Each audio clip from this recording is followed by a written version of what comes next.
ជំរាបសួរបងប្អូនទាំងអស់គ្នារាត្រីនេះនាងខ្ញុំនឹងអានអត្ថបទមួយដែលមានចំណងជើងថារៀនរស់ពេលមានដង្ហើមដកចាដែលអត្ថបទនេះនាងខ្ញុំដកស្រង់ចេញពីសៀវភៅវិញ្ញាសាជីវិតដែលជាស្នាដៃនិពន្ធរបស់អ្នកនិពន្ធសេដ្ឋហដ្ឋាចាភាពសំបំណងនៃជីវិតត្រូវដើរទន្ទឹមគ្នានឹងភាពខកបំណងដោយជៀសមិនផុតឡើយចាបើយើងរងចាំរហូតដល់យើងមានអាយុ25ឆ្នាំទើបយើងព្រមធ្វើខ្លួនឲ្យរីករាយអ៊ីចឹងយើងនឹងខាតពេល24ឆ្នាំដោយការដេកត្រាំនៅក្នុងសេចក្តីទុក្ខចាថ្ងៃណាមួយយើងនឹងនឹកអរគុណចំពោះថ្ងៃនេះបើថ្ងៃនេះវាពិបាកគឺគ្មាននរណាដែលចង់នៅត្រាំត្រែងក្នុងស្ថានភាពលំបាកវេទនានោះទេប៉ុន្តែនៅពេលដែលយើងអាចឆ្លងផុតបានជោគជ័យយើងនឹងអរគុណនៅថ្ងៃនេះដោយអស់ពីចិត្តនោះក៏ព្រោះតែស្ថានភាពលំបាកអស់ទាំងនឹងហើយដែលធ្វើឲ្យយើងស្គាល់ពីតម្លៃនៃស្នាមញញឹមនិងក្តីសុខបន្តិចបន្តួចនៅពេលណាមួយគឺវានឹងហើយដែលធ្វើឲ្យយើងស្គាល់តម្លៃនៃការសម្រេចបានអ្វីមួយជោគជ័យដ៏ធំបំផុតរបស់យើងគឺយើងមិនដែលបោះបង់រាល់ពេលដែលខ្លួនឯងបរាជ័យសុភមង្គលដ៏ពិតប្រាកដរបស់យើងគឺយើងពេញចិត្តចំពោះអ្វីដែលយើងកំពុងមានចាបើយកបានជោគជ័យលើអ្វីមួយហើយបែរជាមិនពេញចិត្តចំពោះវាទេតើឯណាទៅដែលជាសុភមង្គលចាគ្រប់ដំណាក់កាលនៃជីវិតគឺលំបាកប៉ុន្តែវាមិនលំបាករហូតទេកាលដែលយើងចម្រើនវ័យធំដឹងក្តីឡើងយើងក៏គិតថាកុមារភាពវាល្អប្រសើរជាងនេះឆ្ងាយណាស់ចាប៉ុន្តែនៅក្នុងជីវិតកុមារភាពយើងគ្រាន់តែជាក្មេងម្នាក់ដែលប្រាថ្នាចង់បានភាពធំធាត់ឡើងដូចមនុស្សធំដទៃទៀតចាក្មេងៗសម្លឹងឃើញជីវិតរបស់មនុស្សធំគឺខុសពីពួកគេសម្លឹងខ្លួនឯងចានៅក្នុងការគិតរបស់ក្មេងមនុស្សធំគ្រប់គ្នាជាមនុស្សដែលពេញដោយសេរីភាពនិងឯករាជ្យភាពទោះជាក្មេងមិនស្គាល់និយមន័យនៃពាក្យនេះប៉ុន្តែវាអាចនិយាយថាធ្វើជាមនុស្សធំគឺចង់ទៅណាក៏បានចង់ធ្វើអ្វីក៏បានហើយចង់ចាយលុយក៏មិនបាច់លាដៃសុំឪពុកម្ដាយចា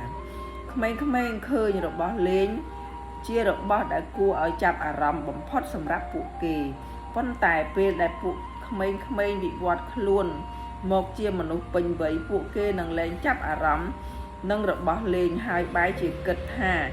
របស់ទាំងនេះជាអ្វីដែលមិនបានការទៅវិញចាហេតុអ្វីចាព្រោះនៅគ្រប់ដំណាក់កាលនៃជីវិតយើងមិនមែនសុទ្ធតែមើលឃើញអ្វីគ្រប់យ៉ាងសុទ្ធតែមានតម្លៃទេចាដោយមិនចាំបាច់ប្រៀបធៀបរវាងយើងនិងអ្នកដទៃយើងក៏នៅតែអាចឃើញដោយខ្លួនឯងថារវាងយើងពីមុននិងយើងថ្ងៃនេះគឺមានគម្លាតខុសគ្នាឆ្ងាយដូចមេឃនិងដីដោយការប្រៀបធៀបតែជាមួយនឹងខ្លួនឯងនៅក្នុងពេលវេលានិងស្ថានភាពផ្សេងគ្នាដែលយើងឆ្លងកាត់មកចាក្មេងៗដែលពុំមានឱកាសបានទទួលបានការអប់រំនៅសាលារៀនពួកគេចង់រៀនខ្លាំងណាស់ហើយគេមើលឃើញឱកាសចូលសាលារៀននិងស្លៀកពាក់ឯកសណ្ឋានជាសិស្សគឺជារឿងដ៏គួរឲ្យរំភើបអស្ចារ្យប៉ុន្តែក្មេងៗខ្លះទៀតដែលកំពុងតែមានឱកាសបានចូលសាលារៀនពួកគេខ្លះក៏មិនខំប្រឹងប្រែងរៀនសូត្រទេផ្ទុយទៅវិញពួកគេយកពេលវេលានៅធ្វើរឿងផ្សេងដូចជាកិច្ចសាលារៀនសេពគប់មិត្តភ័ក្តិខុសបង្កបញ្ហាផ្សេងដែលនាំឲ្យលំបាកដល់ឪពុកម្ដាយមិត្តរួមថ្នាក់នឹងធ្វើឲ្យខូចសណ្ដាប់ធ្នាប់នៅក្នុងសាលារៀននិងសង្គមចាយវាយប្រាក់ខ្ជះខ្ជាយទៅលើរឿងឥតប្រយោជន៍ផ្សេងដោយមិនខ្វល់ពីការខិតខំប្រឹងប្រែងរបស់ឪពុកម្ដាយចាមនុស្សមិនទាន់ជួបនឹងគូជីវិតពិតមើលមកជីវិតរបស់ខ្លួននៅពេលខ្លះគឺឯកោខ្លាំងប៉ុន្តែសុភមង្គលពិតប្រាកដរបស់មនុស្សយើងមិនមែនបានកំណត់នៅលើជីវិតរៀបការឬជីវិតគូអ្វីឡើយ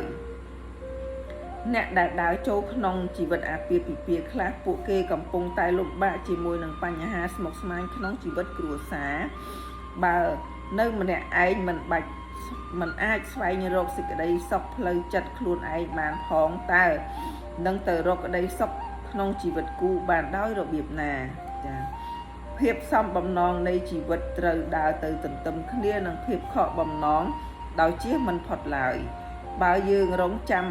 រហូតដល់យើងមានអាយុ25ឆ្នាំទើបយើងព្រមធ្វើខ្លួនឲ្យរីករាយអញ្ចឹងយើងនឹងខាតពេល24ឆ្នាំដោយការដេកត្រាំនៅក្នុងសេចក្តីទុក្ខថ្ងៃស្អែកនឹងនៅតែមានរហូតប៉ុន្តែយើងក៏មិនមែនត្រូវនៅទីនេះរហូតដើម្បីរងចាំថ្ងៃស្អែកមកដល់នោះទេថ្ងៃដែលយើងមានដង្ហើមគឺជាថ្ងៃដែលយើងប្រឹងប្រែងដោយក្តីសង្ឃឹមនិងចិត្តអំណត់ចា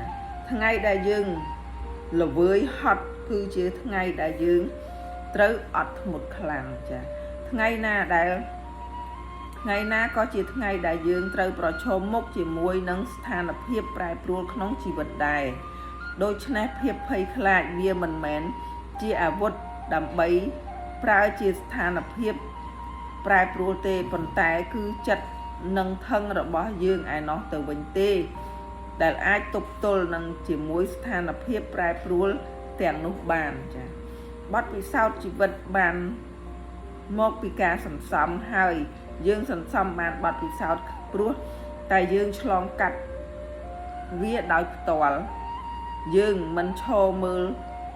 ភាពលំបាកពីចម្ងាយរួចសន្មត់ថានោះជាបទពិសោធន៍លំបាកទេ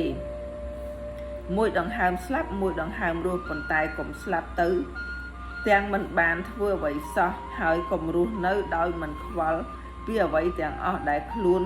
មានអ្វីជាច្រើនដែលត្រូវធ្វើចាអត្ថបទនេះបានបញ្ចប់ទៅហើយបងប្អូនចាអញ្ចឹងនាងខ្ញុំសូមខន្តីអភ័យទោសរាល់កំហុសឆ្គងចាសូមអរគុណសូមជម្រាបលារាត្រីសួស្តី